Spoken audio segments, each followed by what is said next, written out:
सुसमाचार इसका 13वां अध्याय 24 वचन से लेके 30 वचन तक और 36 वचन से लेके 43 वचन तक हम पढ़ेंगे। एक हिंदी और मराठी में कृपया कोई अगुवाई करें।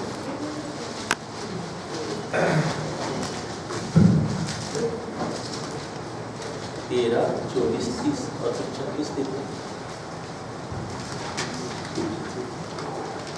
मत्ती रचित सुसमाचार इसका 13वां अध्याय वचन 24 से लेकर 30। जंगली बीज का दृष्टांत। यीशु ने उन्हें एक और दृष्टांत दिया। स्वर्ग का राज्य उस मनुष्य के समान है जिसने अपने खेत में अच्छा बीज बोया, पर जब लोग सो रहे थे तो उसका शत्रु आकर गेहूं के बीज जंगली बीज बोकर चला गया। जब अंकुर निकले और बालें लगी तो जंगली दाने के पौधे भी दिखाई दिए। इस पर गृहस्थ के दासों ने आकर उससे कहा, हे स्वामी, क्या तूने अपने खेत में अच्छा बीज न बोया था? फिर जंगली दाने के पौधे उसमें कहाँ से आए? उसने उनसे कहा, यह किसी शत्रु का काम है। दासों ने उससे कहा, क्या तेरी इच्छा है कि हम जाकर उनको बटोर लें? उसने कहा, नहीं, ऐसा न हो कि जंगली दाने के पौधे बटोरते हुए तुम उनके साथ गेहूं भी उखाड़ लो। कटनी तक दोनों को एक साथ बढ़ने दो, और कटनी के समय मैं काटने वालों से कहूँगा कि पहले जंगली दाने के पौधे बटोर कर जलाने के लिए उनके गट्ठे बांध लो, और गेहूं को मेरे खत्ते में इकट्ठा करो। उसी तरह से मत्ती 13, 34 to 36 to 43। जंगली बीज के दृष्टांत की व्याख्या।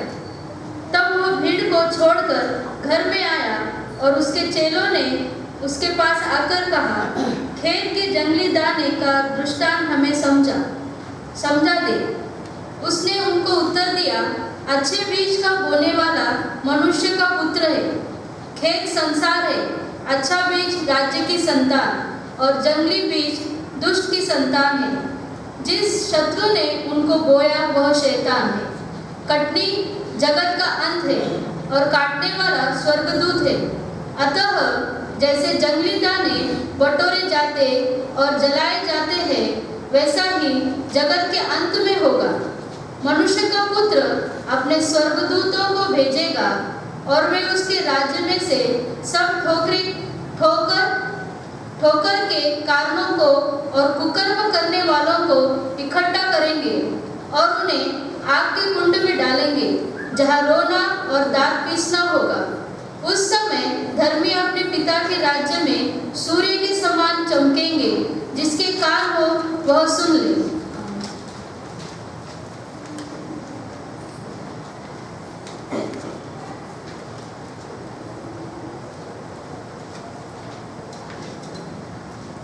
मत्ती वर्तमान याचा 13वा अध्याय 24 ते 30 तसेच 36 ते 43 आपण वाचू।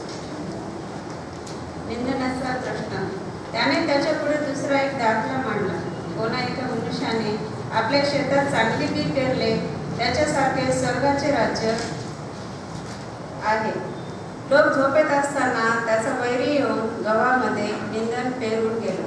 पण जेव्हा पाला फुटला व दाणे आले तेव्हा निंदणही दिसले। तेव्हा गरधण्याच्या दासांनी येऊन त्याला म्हटले, महाराज, आपण आपल्या शेतामध्ये चांगले पीक पेरले ना, तर मग त्यात निंदण कुठून आले? तो त्यांना म्हणाला, हे काम पुन्हा वैऱ्याचे आहे। दासाने त्याला म्हटले, तर आम्ही जाऊन ते जमा करावे अशी आपली इच्छा आहे का? तो म्हणाला, नाही, तुम्ही निंदण गोळा करताना त्याबरोबर कदाचित गहूही उपटा। कापणीपर्यंत दोन्ही बरोबर वाढू द्या। मग कापणीच्या वेळेस मी कापणाऱ्या सांगेन की पहिल्याने निंदण गोळा करा व जाळण्यासाठी त्याच्या पेंड्या बांधा, परंतु गहू माझ्या कोठारात साठवा। नंतर तो लोकसमुदायास निरोप देऊन घरात गेला। तेव्हा त्याने शिष्य त्याच्याकडे येऊन म्हणाले, शेतातल्या निंदणांच्या दाखल्याची आम्हास फोड करून सांगा।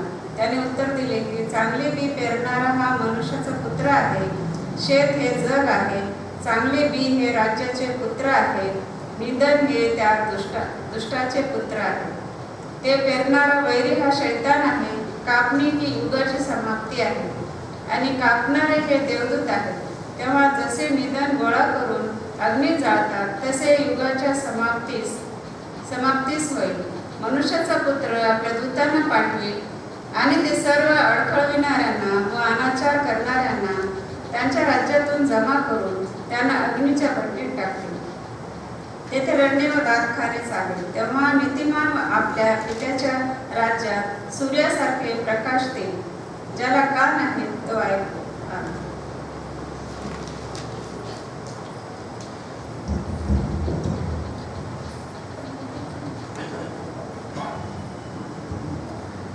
आज के वचन के लिए मैं आदरणीय गायकवाड़ सर को आमंत्रित करूंगा। सर कृपया सामने आए और आज जो परमेश्वर का मानना हमारे लिए आपने लाया है तो हम हाँ एक बेंच पे 2-3 बैठो, रश मत करो, डिस्टेंस रखो अपने आप में। ये हमारे लिए सेफ्टी के लिए है, थोड़ा सा दूर दूर बैठो।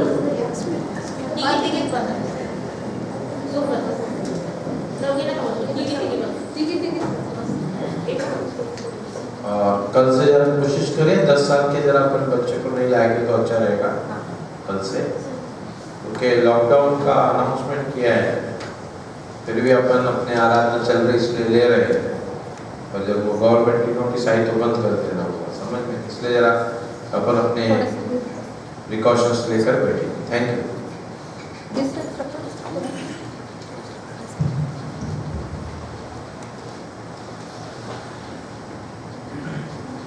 प्रभु का धन्यवाद हो कि फिर एक बार आपके समक्ष पिता परमेश्वर ने मुझे खड़ा कर दिया है, ताकि उसके आगमन के पहले हम अपने आप को तैयार करें और अपना संपूर्ण जीवन जो है परमेश्वर के चरणों के पास समर्पित कर दें।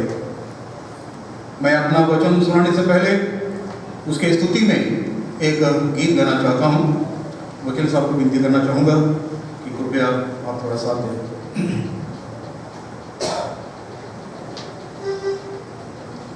पुराना गीत है, हर तुझा असरा लेखी। वधस्तंभ हे दैवी जीवनाचे प्रकाशस्थान, ख्रिस्त आमचा शूर सेनापती, ख्रिस्त हा अगम्य ज्योती, अक्षय जीवनाचे उगमस्थान। येशूने म्हटले, आपला खांब उचल व माझ्या मागे ये, कारण वधस्तंभ हा स्वर्गाचा अनुभव देते। भार तुझा तुझला सवेना, भार तुझा तुझला सवेना, तुझ सबलाचे सहाय हवेना, तुझ सबलाचे सहाय हवेना। साकर वेगे प्रभूच्या मागे, उचल आपुला खांब, भार तुझा तुझला सवेना, भार तुझा तुझला सवेना। तन हे पावो प्रभूच्या मागे,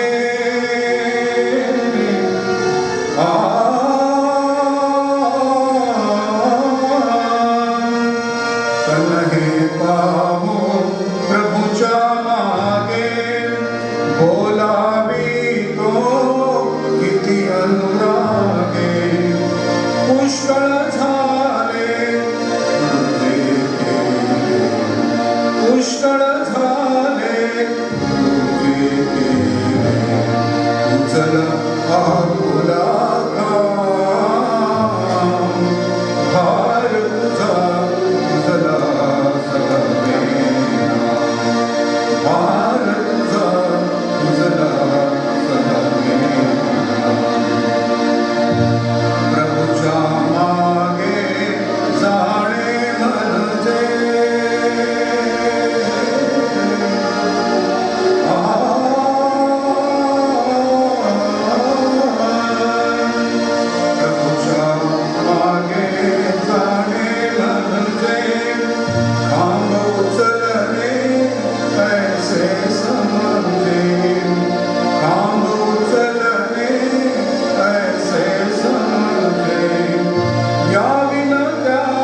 आदरणीय कलीसिया, वंदनीय पासवान, आप सभी को मेरा पहला धन्यवाद रहेगा कि जीवित परमेश्वर ने, जिसने हम सबको अभी तक जीविता की भूमि पर जीवित रखा है, इसलिए उसका धन्यवाद। मेरा दूसरा धन्यवाद रहेगा मेरे अपने स्वर्गीय माता पिता पर, जिन्होंने मुझे और आपको गोद में उठाकर खिलाया और यीशु के मार्ग पर चलने का शिक्षा दी। मेरा तीसरा धन्यवाद रहेगा अपने गुरुजनों पर, अर्थात अभी तक जितने पासवान लोग होकर गए, सैकड़ों इवेंजलिस्ट जो आबड़ खाबड़ जमीनों को पार करते हुए रात और दिन परमेश्वर का कलाम सुनाने को है, उनको भी मैं धन्यवाद देना चाहता हूं। और मेरा सबसे बड़ा धन्यवाद आप सब लोगों को मैं देना चाहता हूं, क्योंकि आपने हम या आपके साथ जुड़ने का मौका आपने मुझे दे दिया है, इसलिए मैं सबका धन्यवाद देना चाहता हूं। और आज जिस वचन पर संबंधित वाचकों ने पढ़ा, वचन आपके सामने प्रस्तुत किया, लेकिन इसका खुलासा करने से पहले मैं एक बात आपको बताना चाहूंगा कि मेरा और आपका इस दुनिया के अंदर ऐसा अकारण ही, अर्थात आयुष्यामध्ये भेटणारं कोणीच आकारण एक दुसऱ्याला भेटत नसतं। परमेश्वराने जाणीवपूर्वक लिहिलेलं आयुष्यातलं एक पान असतं। भेटणाऱ्या प्रत्येक व्यक्तीकडून काहीतरी शिकणं त्याला अपेक्षित असतं, मग ते लहान मूल असो की वृद्ध असो की युवावस्था असो, भेटणाऱ्या प्रत्येक व्यक्तीकडून काहीतरी शिकणं त्याला अपेक्षित असतं। म्हणूनच बहुधा त्यांना दोघांच्या भेटीचं, अर्थात परमेश्वराने बहुधा त्यांना दोघांच्या भेटीचं नाट्य घडून आलेलं असतं, मित्र असो वा शत्रू।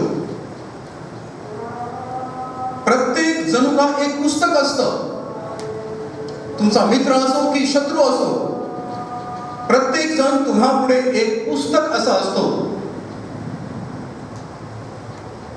ते कसं वाचायचं, ते कसं वाचायचं हे प्रत्येकानं आपापलं ठरवायचं असतं, बरोबर? मग तो मित्र असो की शत्रू असो, हे तुमच्या पुढे जर एखादं पुस्तक जर असेल, तर त्या पुस्तकाला तुम्ही कशा पद्धतीने वापरायचं, कितीदा वापरायचं, हे तुम्ही स्वतः ठरवायचं असतं। 100% चांगलं किंवा 100% वाईट कोणीच नसतं। प्रत्येकात चांगलं असं काही ना काही दिसलंच असतं, दडलेलंच असतं। या ठिकाणी उल्लेख करून एक शब्द वाचले, मी पण, इगो, मी मोठा, मी सर्व काही, अशा प्रकारचं जर मी पण आहे, याला मायनस करून, वजा करून माणूसपणात ख्रिस्तपण तेवढं जमाय ठेवायचं असतं। स्वतःसाठी जगताना दुसऱ्यासाठीही जगता येतं का हे पाहायचं असतं। तुम्ही स्वतःसाठी तर जगतच आहात, पण माझं जीवन हे दुसऱ्यांच्यासाठी काही जगता येऊ शकेल काय, याचाही प्रश्न तुमच्या समोर आहे। आणि म्हणून मला भेटणाऱ्या प्रत्येकासाठी देवाजवळ प्रार्थना करतो की हे देवा, प्रत्येकाच्या मनात माझ्यासाठी युलाचा कोपरा असू दे। दिवस दिन, मेरा अस्तित्व, आपका अस्तित्व आज है, शायद कल नहीं होगा या परसों नहीं होगा, लेकिन जाना तो अटल है। लेकिन आज के क्षण में देव, म्हणून मला भेटणाऱ्या प्रत्येकासाठी देवाजवळ प्रार्थना करतो की हे देवा, प्रत्येकाच्या मनात माझ्यासाठी इवलाचा कोपरा असू दे. त्यांच्या आयुष्यात ख्रिस्ताने लिहिलेलं माझ्या नावाचं फक्त एक पान असू दे. मित्र हो, आयुष्यात सुंदर क्षणाची वाट पाहत बसू नका. आयुष्यामध्ये सुंदर क्षण माझ्या जीवनामध्ये कधी येईल याची वाट पाहत बसू नका. जो क्षण, अर्थात यावेळेस तुम्हाला जो क्षण मिळालेला आहे तुमच्या आयुष्यात येईल त्याला सुंदर करण्याचा प्रयत्न करा. कलीसिया से जुड़कर, चर्च में बैठकर किसी का बदला लेने की नहीं, किसी का बदला लेने की नहीं, लेकिन अपने स्वभाव में बदलाव, मतलब चेंज, बदलाव लाने की सोच रखी. बहुत बहुत धन्यवाद. मैं आता हूं अपने वचन के. जंगली बीज का दृष्टांत, और पहले वचन में कहा है कि यीशु ने उन्हें एक और दृष्टांत दिया, एक और. इसका मतलब है कि प्रभु यीशु मसीह ने मनुष्य जाति को अपना स्वभाव सुधारने के लिए ऐसे कई दृष्टांत दिए जिसके वजह से मनुष्य अपने आप का अस्तित्व, एग्जिस्टेंस, योर सेल्फ एग्जिस्टेंस को समझ सके कि अगर मेरा अस्तित्व इस दुनिया के अंदर है तो सबसे पहले अपने आप को समझ लेना जरूरी है कि मैं कौन हूं, किस परमेश्वर ने यहां पर मुझे रखा है. और इसलिए परमेश्वर यहां पर और एक दृष्टांत, अर्थात प्रभु यीशु मसीह ने और एक दृष्टांत देकर जो है आपको और मेरे सामने कुछ अच्छी बातें रखी हुई हैं, ये मैं आपको बताना चाहता हूं. यहां अच्छे बीज का होने वाला मनुष्य का पुत्र है, अर्थात हमारा विजयी प्रभु यीशु मसीह. अब यहां पर जो खेत का इस्तेमाल, खेत की शब्द इस्तेमाल किया गया है, इस खेत की तुलना संसार के साथ की है. The whole world. उसके बाद अच्छा बीज राज्य के संतान, जंगली बीज दुष्ट के संतान अर्थात शैतान, और जंगली बीज बोने वाला अर्थात वो भी तो एक शैतान. यहां पर कटनी शब्द आया हुआ है. ये कटनी शब्द आपके लिए और मेरे लिए यानी कि जगत का अंत दर्शाता है. जब जगत का अंत होने पर है तो जहां तक सतर्कता का सवाल है, सावधान रहने का प्रश्न है, तो आपको और मुझे क्या करना होगा. एक याद में रखिए, किसी को 35 साल, किसी को 30 साल, किसी को 60 साल परमेश्वर ने आपको और मुझे इस मंदिर में बैठने का मौका दिया हुआ है. कई पासवान आकर चले गए, कई इवेंजलिस्ट आकर चले गए. क्यों आकर गए? क्योंकि परमेश्वर आपके और मेरे हृदय रूपी जमीन को उपजाऊ बनाने का अलग अलग तरीके से प्रश्न किया हुआ है. पासवान के समान अभी तक हमारे चर्च में बहुत सारे पासवान आगे, हम उनका धन्यवाद मानना चाहते हैं. चाहे कितने भी दिन रहे, हम उनका आभार व्यक्त करना चाहते हैं कि आप आपके जीवन के कुछ क्षण, कुछ दिन यहां पर हमारे कलीसिया के साथ संगति देकर परमेश्वर के मार्ग पर चलने का एक मार्ग हमको आपने बताया है. धन्यवाद मानते हैं. बीज बोने वाले की कड़ी मेहनत, अर्थात मैं ये बताना चाहता हूं कि आपका हृदय रूपी जमीन उपजाऊ बनाने के लिए, उसमें भरघोस यानी कि फसल आने के लिए अभी तक सालों साल सबसे पहले आपको माता पिता के हाथ में दे दिया.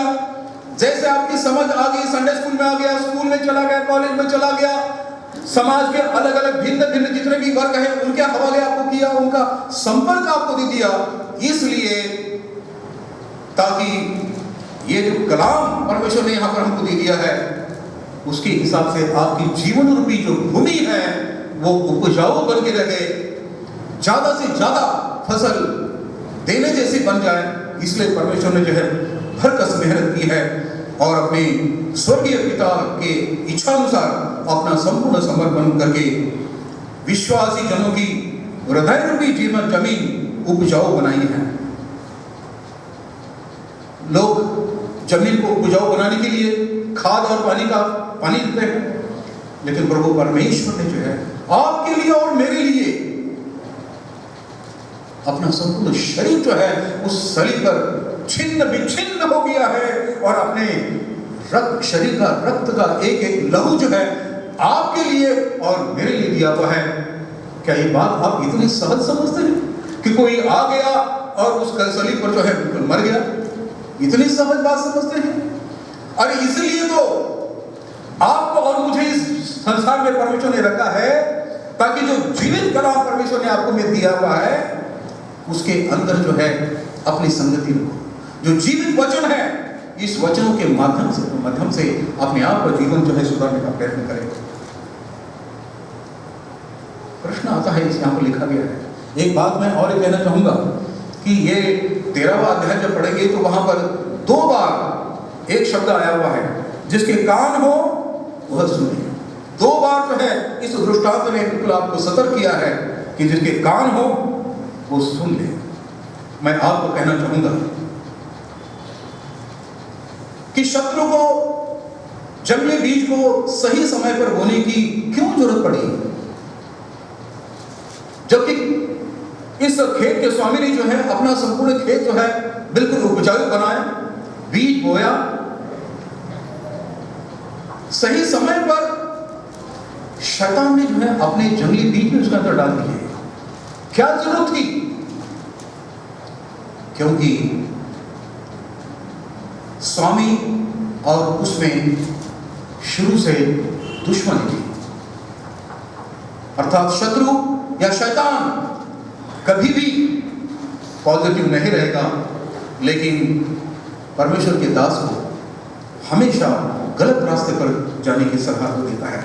आपको मैं कहना चाहूंगा कि हिंदू धर्म के अंदर जितने भी वेद दिए हुए हैं, 4 वेद, अगर कोई वेदों का पंडित है तो उनके लिए मैं भी चैलेंज हूं।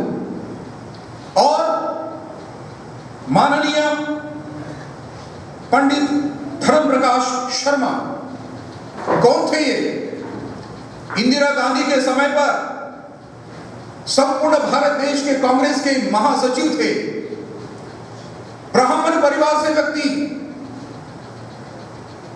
बहुत ही विद्वान। उनका चैलेंज है कि अगर वेदों के अंदर जितना भी वर्णन किया गया है ये सारा का सारा वर्णन प्रभु यीशु मसीह के बारे में है, तो किसी ने प्रश्न पूछा उसको, शर्मा जी को, कि शर्मा जी कौन थे? मैं आपको बताया। लेकिन देखिए परमेश्वर ने कैसे अपनी योजना को पूरा करता है। ब्राह्मण परिवार से आया वह व्यक्ति, उसको प्रभु यीशु मसीह जब अपना दृष्टांत देते हैं और केरल से कोई एक स्टाफ नर्स जबकि अपने घर में बैठने के बाद देखता है कि दरवाजे पर कोई खटखट आवाज आती है, दरवाजे को खोल कर देता है तो कोई नहीं, और एक बार खटखट इस प्रकार की आवाज आती है। जब उन्होंने देखा कि कोई एक सफेद चीज उनको दिखाई दे रही है और अचानक वो बिल्कुल ओझल हो जाती है, गायब हो जाती है, उसने कहा कि ये क्या हो रहा है मेरे साथ, और बड़े झिझक कर गुस्से में आकर फिर से उन्होंने दरवाजा धाड़ करके लगा दिया। फिर और खटखट उसमें आ गई, आवाज आ गई, और जब उन्होंने दरवाजा खोला तो वहां पर एक सफेद वस्त्र के अंदर एक स्टाफ नर्स बिल्कुल साधारण सी है। उन्होंने क्या कहा? परमेश्वर ने तुम्हारे घर पर मुझे भेजा है, इतना ही कहा और झट करके निकल गई। शर्मा जी को तुम कौन हो, कहां से आ गई हो, ये पूछने का उनको सवाल एक टाइम भी नहीं दिया उसने। लेकिन यही स्टाफ नर्स आगे चलकर माननीय पंडित धर्म प्रकाश जी शर्मा इनकी धर्मपत्नी बनी और इसी के माध्यम से शर्मा जी ने देखा कि लोग परमेश्वर परमेश्वर कहते हैं, लेकिन जब एक रात में जब वो अपने बिछौने में सो रहे थे, आवाज आ गई शर्मा शर्मा धर्म प्रकाश, और शर्मा जी हड़बड़ा कर उठकर खड़े हो गए और उन्होंने देखा कि उस कमरे के अंदर जो है कि इतना सारा प्रकाश, लख प्रकाश फैला हुआ है। और उन्होंने कहा कि हे प्रभु आप कौन है? जो अवस्था शाऊल के हो गई, जिसका पौल हो गया, वही हालत शर्मा जी की हो गई। और उसी दिन शर्मा जी दौड़े चले इंदिरा गांधी के पास। उन्होंने कहा भाई साहब मैं अपना इस्तीफा मैं आपको सौंपने आ गया हूं। तब इंदिरा गांधी ने उनको पूछा कि क्या बात है, ऐसे आप क्यों घबरा जैसे लग रहे हैं, क्यों हड़बड़ाकर जो है मुझे आप अपना इस्तीफा सौंप दे रहे हैं? उन्होंने कहा मैडम जो चीज मेरे जीवन के साथ घटी हुई है मैं तो आपके घर पर ही आकर बताऊंगा। और जब घर पर चले गए और जो हकीकत इनके जीवन के अंदर हो चुकी थी, जब उन्होंने बयान कर जब कर दिया, तो इंदिरा गांधी वो इस्तीफा अपने हाथ में लेकर कहती हैं कि क्या ये घटना किसी की भी लाइफ में हो सकती है? उन्होंने कहा मुझे नहीं मालूम मैडम, लेकिन मेरा इस्तीफा ले लीजिए। शर्मा जी चले गए और उन्होंने बाहर आकर सारे दुनिया के लोगों को चैलेंज दिया कि आप लोग जो वेद पढ़ते हो, इन वेदों में से मैं आपको बताना चाहता हूं कि जो भी कोई पंडित आप मेरे सामने है उनका स्पष्टीकरण करके बताइए। आप अपनी भाषा में बता दीजिए, मैं मेरी भाषा में बता देता हूं। अगर इसके अंदर किसी प्रकार की गलती अगर होगी तो मैं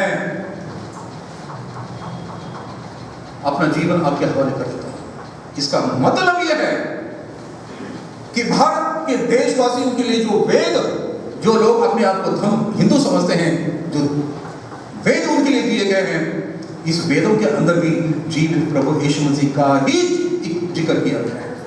उसके बाद मैं आपको आगे लेकर चलता हूं कि इस्राएल भूमि के पास, इस्राएल भूमि बिल्कुल पहाड़ों की भूमि है, अबड़ खाबड़ है, लेकिन आज की अवस्था में बताऊं कि सारे विश्व के अंदर एक नंबर 1 का देश है कि जो हजारों टन अनाज पैदा करता है, हजारों टन फल और सब्जियां पैदा करता है।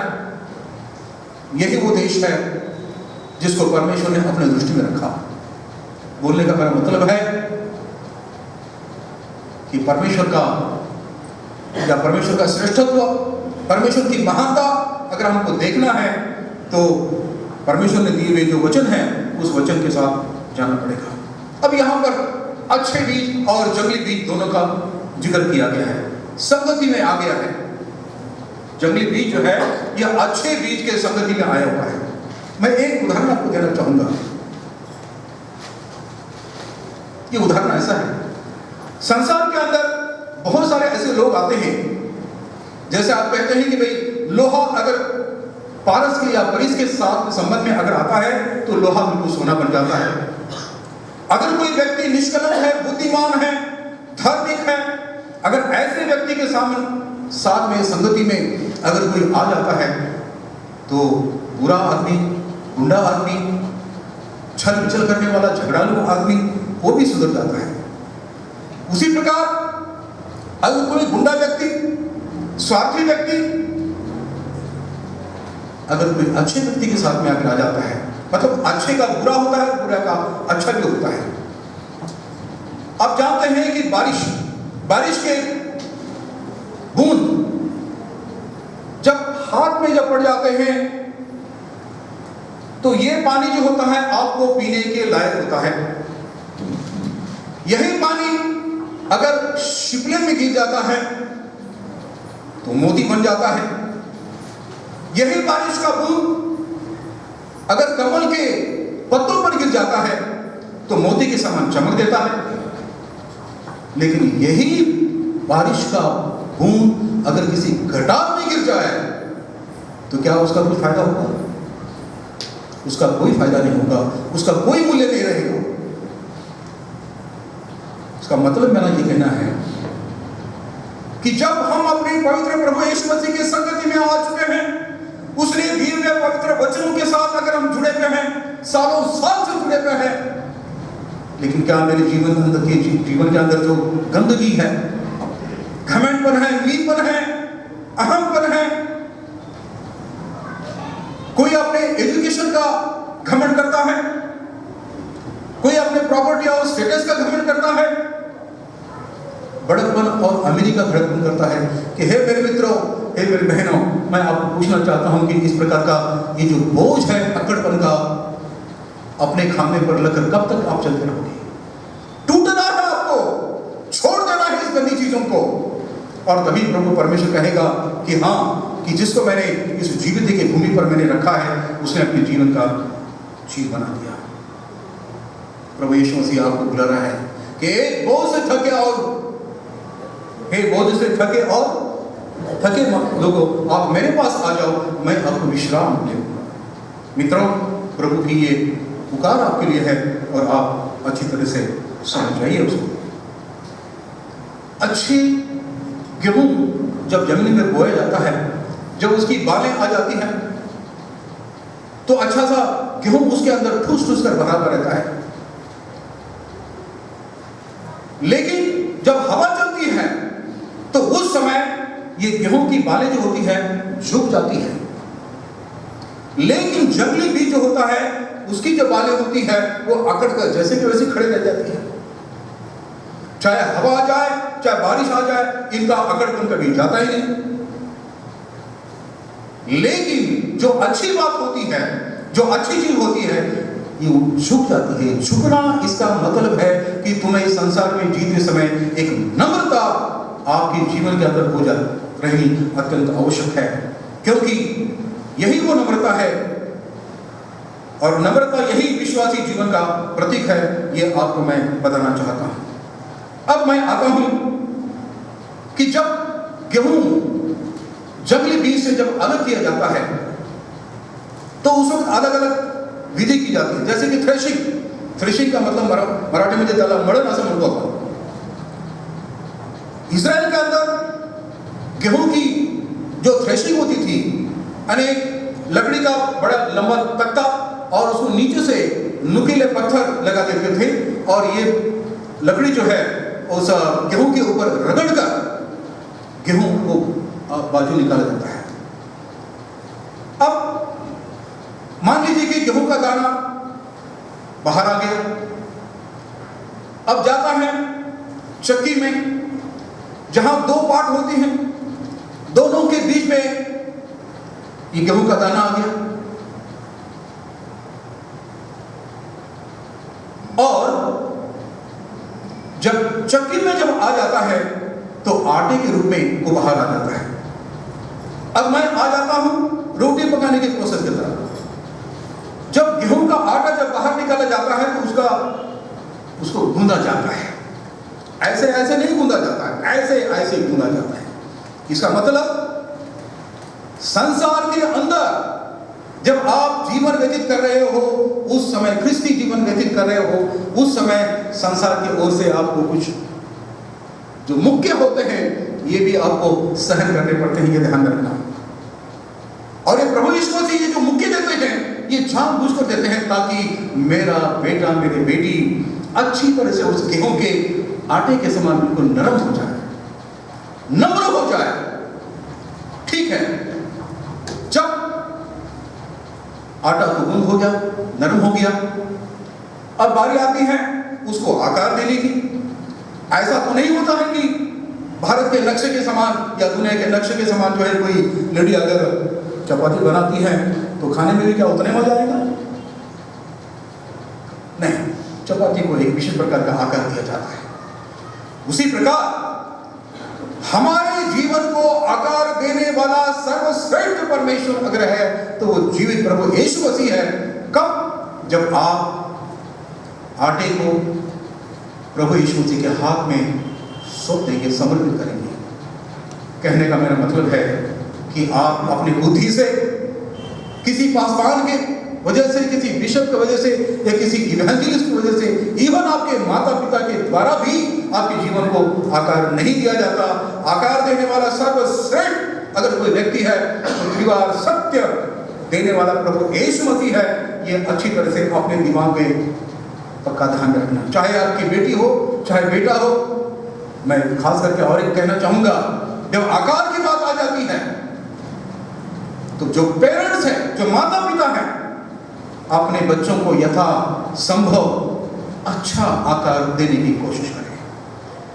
आकार देने का जब समय आ जाता है और उस वक्त आप अपने ही मेलपन में, खमण में, अकड़ में, जारे तू अपना अपना अभ्यास कर,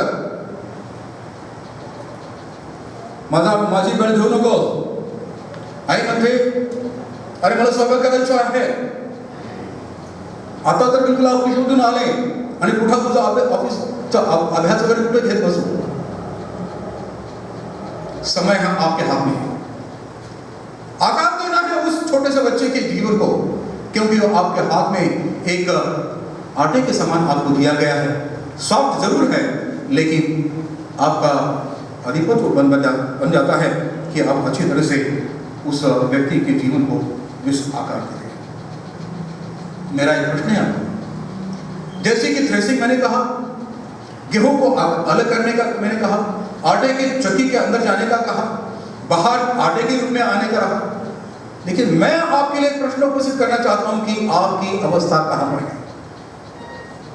क्या आप अपने जीवन से जैसे गेहूं अलग होते हैं उसी प्रकार क्या अलग हो चुके हैं?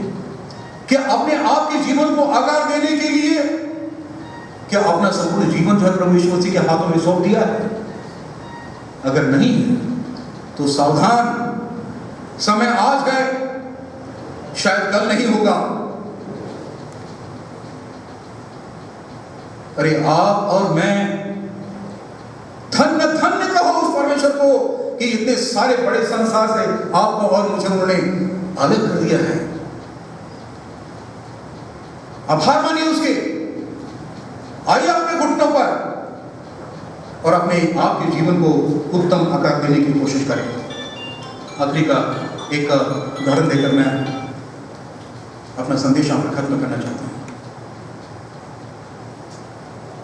मैं एक उदाहरण देते देते बीच में की एक बात मेरी छूट गई। जैसे मैंने कहा कि भाई बारिश का पानी अगर यहाँ वहाँ गिर जाता है तो उसको क्या अवस्था होती, मैंने बता दिया। तो हमारे इतिहास के अंदर जो है स्वामी विवेकानंद नाम की एक व्यक्ति है, प्रचंड ज्ञान। ये महाशय किसी एक मंदिर के अंदर चले गए और उनका दर्शन लेकर जैसे ही मंदिर के बाहर जब निकले तो उन्होंने देखा कि उनके पीछे कुछ बंदर जो है उनका पीछे कर रहे हैं। डर गए और डरने के बाद जो उन्होंने कहा कि मैं अब तो भागना जरूरी है, इसलिए भागने लगे। लेकिन जब वो भागने लगे तो बंदर भी उनके पीछे भागने लगे। तब क्या हुआ देखिए, एक क्षण की जब संगति आ जाती है तो जीवन के अंदर कैसा मोड़ आ जाता है, ये मैं आपको कहना चाहूंगा। रास्ते के बाजू में एक भिखारी बैठा हुआ था। उसने स्वामी विवेकानंद जी को कहा, महाशय आप भाग क्यों रहे हो, रुक जाइए, ये लीजिए मेरे हाथ की काठी और उसको काठी बता दीजिए उन बंदरों को। और हुआ ऐसे कि लाठी को देखते बराबर जो बंदर वहां से भाग गए। यहां पर मैं क्या बताना चाहता हूं कि भिखारी और स्वामी विवेकानंद की मुलाकात सिर्फ कुछ क्षण के लिए होगी, शायद हो सकता है ज्यादा से ज्यादा 1 मिनट के लिए होगी, लेकिन स्वामी विवेकानंद ने यह बात समझा कि जब किसी की संगति, अच्छे व्यक्ति की संगति जब आ जाती है तो हिम्मत के साथ आगे बढ़ने का एक लेसन या एक सबक स्वामी विवेकानंद जी ने सीखा। बोलने का मेरा मतलब यह है कि जब आप प्रभु यीशु मसीह के जीवित वचनों के साथ आपकी संगति आ गई है, कितने क्षण आपको दिए परमेश्वर ने, और एक क्षण तो नहीं, कितने दिन परमेश्वर ने आपको दे दिए, कितने साल परमेश्वर ने आपको दे दिए। लेकिन इसके बावजूद भी आज की मेरी क्या अवस्था है ये मैं आपको बताना चाहता हूँ, या आप सोच लीजिए। आखिरी का एक उदाहरण देकर मैं अपना संदेश आपको समाप्त करना चाहता हूँ।